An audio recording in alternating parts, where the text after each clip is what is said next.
2-minute anaesthesia in critical care. Let's run through the key facts about stress ulceration.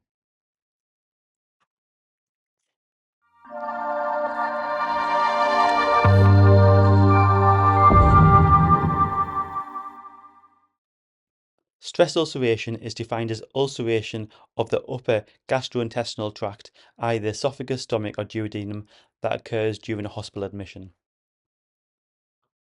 Why is this important? So stress ulceration generally begins in the proximal region of the stomach within hours of major illness, with more than 80% of patients developing evidence of ulceration within 3 days of critical illness in the absence of prophylactic treatment, of which less than 5% have significantly active bleeding. Let's first briefly run through the physiology relating to gastric acid secretion. A full explanation of gastric acid secretion can be viewed in the gastric acid physiology section of 2-minute anesthesia in critical care.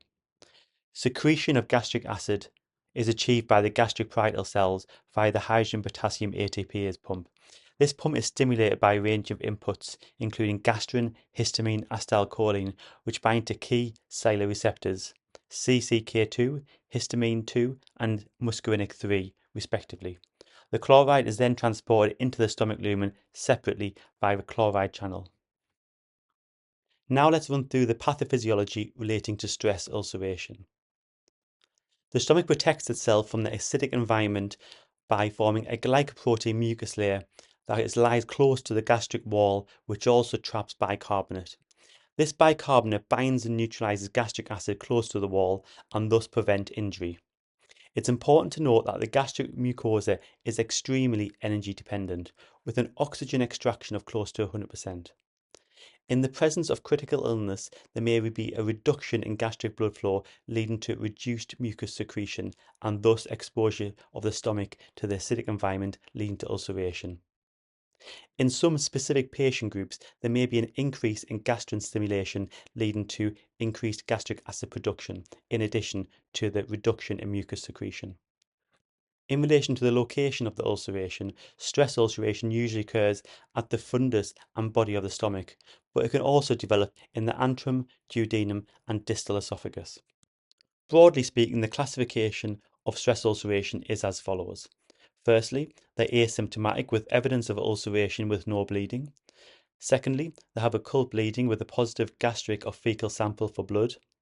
Thirdly, they have overt bleeding which is clinically detected.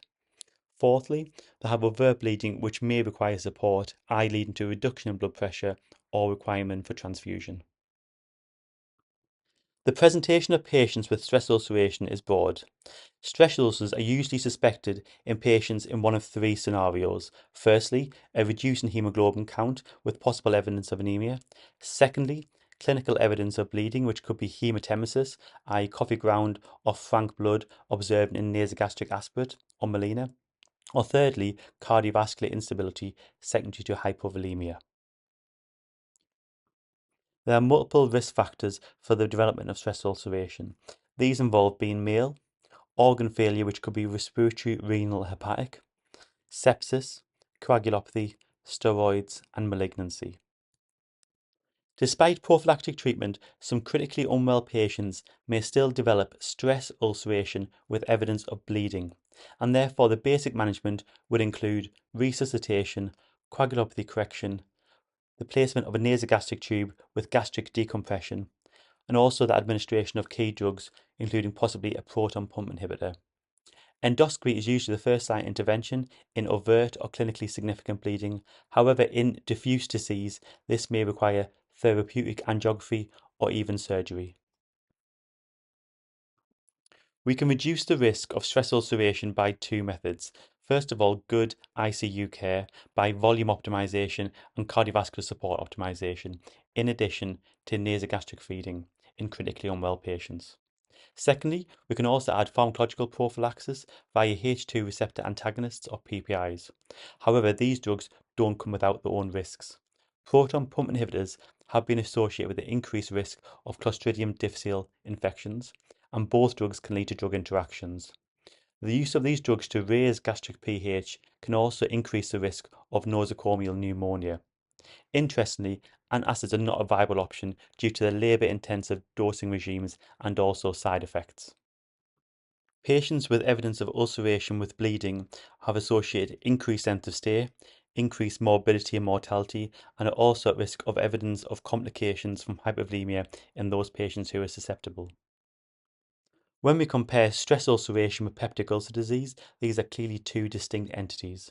Stress ulceration largely has a rapid onset, affects the acid producing areas of the stomach, and usually produces small erosions which may increase in size to larger erosions with possible evidence of bleeding. And finally, peptic ulcer disease, which is more gradual, is associated with H. pylori and non-steroidals, affects the antrum or duodenum, and commonly is associated with abdominal pain.